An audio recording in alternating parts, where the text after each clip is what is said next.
എനിക്ക് നമ്മുടെ അഭിഷേക് ജയദീപിനോട് ഭയങ്കര റെസ്പെക്റ്റ് തോന്നിയ ഒരു സംഭവം ഉണ്ടായി എപ്പിസോഡിനകത്ത്. ലൈവിൽ നമ്മൾ കണ്ടു, പക്ഷേ എപ്പിസോഡിൽ കുറച്ചും കൂടി സൂം ചെയ്ത് അല്ലെങ്കിൽ ക്ലോസ് ഷോട്ട്സിൽ കാണാമല്ലോ. അപ്പോൾ അത് കണ്ടപ്പോൾ എനിക്ക് ഭയങ്കര റെസ്പെക്റ്റ് തോന്നി. അതായത് അഭിഷേക് കെ എന്നാണ് അദ്ദേഹത്തിൻ്റെ വീട്ടുപേരോ മറ്റോ ആണ്. അപ്പോൾ അതുപോലെ തന്നെ അഭിഷേക് ശ്രീകുമാർ, ഇവർ രണ്ടുപേരും മാറിപ്പോണ്ട കേട്ടോ. നമ്മുടെ ആ ഒരു LGBTQ കമ്മ്യൂണിറ്റിയെ പ്രതിനിധീകരിച്ച് എത്തിയിട്ടുള്ള ആളാണ് അഭിഷേക് കെ. മറ്റേത് അഭിഷേക് ശ്രീകുമാർ. അപ്പോൾ അഭിഷേക് ശ്രീകുമാർ കെയുടെ മീനിങ് എന്താണെന്ന് ചോദിച്ചു. അപ്പോൾ പുള്ളി ഇങ്ങനെ വീട്ടുപേരോ ആണെന്ന് മറുപടി പറയുന്നു. നമ്മുടെ അഭിഷേക് കെ മറുപടി പറയുന്നു. അഭിഷേക് ശ്രീകുമാർ അപ്പോൾ മറുപടി പറഞ്ഞത് ഞാൻ പക്ഷേ തെറ്റിദ്ധരിച്ചു എന്നാണ്. അപ്പോൾ നമ്മുടെ അഭിഷേക് കെ പറയുന്നുണ്ട് അങ്ങനെ തെറ്റിദ്ധരിക്കണ്ട. അപ്പോൾ ഇവിടെ എന്താണ് അഭിഷേക് ശ്രീകുമാർ ഉദ്ദേശിച്ചതെന്ന് നമുക്കറിയാം, എല്ലാവർക്കും അറിയാം. അത് തീർച്ചയായിട്ടും അത് അത്ര ഒരു നല്ല വാക്കായിട്ട് എനിക്ക് തോന്നിയില്ല.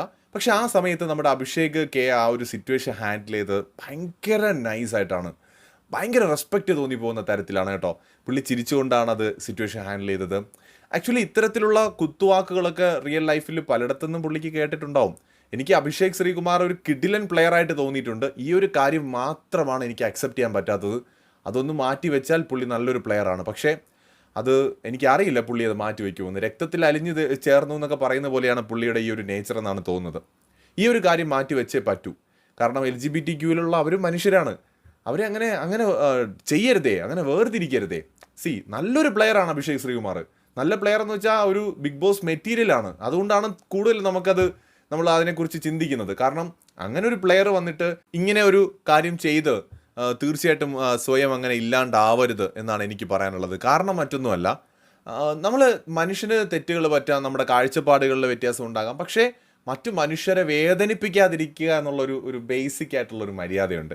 അത് കാണിച്ചല്ലേ നമ്മൾ പറ്റുള്ളൂ. ഇവിടെ എന്താണ് കിട്ടാൻ പോകുന്നത്? അഭിഷേക് ശ്രീകുമാർ ഈ അഭിഷേക് നമ്മുടെ ജയദീപിനെ ഇങ്ങനെ ഇൻസൾട്ട് ചെയ്തുകൊണ്ട് അല്ലെങ്കിൽ അയാളെ വേദനിപ്പിക്കുന്ന ഒരു സ്റ്റേറ്റ്മെൻറ്റ് പറഞ്ഞുകൊണ്ട് എന്ത് സുഖമാണ് അതിൽ നിന്ന് കിട്ടുന്നത്? ഒന്നും കിട്ടില്ല. കുറച്ച് നാൾ കഴിയുമ്പോൾ നിങ്ങൾ റിഗ്രറ്റ് ചെയ്യും, പറയേണ്ടിയിരുന്നില്ല എന്ന് ഓർത്തിട്ട്. ആക്ച്വലി അവർ മനുഷ്യരാണ്. അവരുടേതല്ലാത്ത കുറ്റങ്ങൾ കൊണ്ട് കുറേ എന്താ പറയുക, സമൂഹത്തിൽ അനുഭവിച്ച് കഷ്ടപ്പെട്ട് ഇങ്ങനെയൊക്കെ എത്തിയതാണ് ഈ നിലയിലോട്ട്. അങ്ങനെയുള്ള മനുഷ്യരെ ഒരിക്കലും നിങ്ങൾ ഇകഴ്ത്തി സംസാരിക്കരുത്. അവരെ ഒരിക്കലും അവരുടെ തറയ്ക്കുന്ന തരത്തിലുള്ള വാക്കുകൾ പറയരുത്. ഗെയിമിന് വേണ്ടി മറ്റെന്ത് ഉപയോഗിക്കാം. ഇത് വളരെ ചീപ്പായിട്ടുള്ളൊരു സ്ട്രാറ്റജിയാണ്. ഇത് മാറ്റിയാൽ അഭിഷേക് ശ്രീകുമാർ ഒരു കിഡിലൻ പ്ലെയറാണ്. പക്ഷേ ഇത് വളരെ വളരെ ഗുരുതരമായിട്ടുള്ളൊരു പ്രശ്നവുമാണ്. ഇത്തരം പ്രയോഗങ്ങൾ ഒട്ടും താങ്കൾക്ക് ആശാസ്യമല്ല.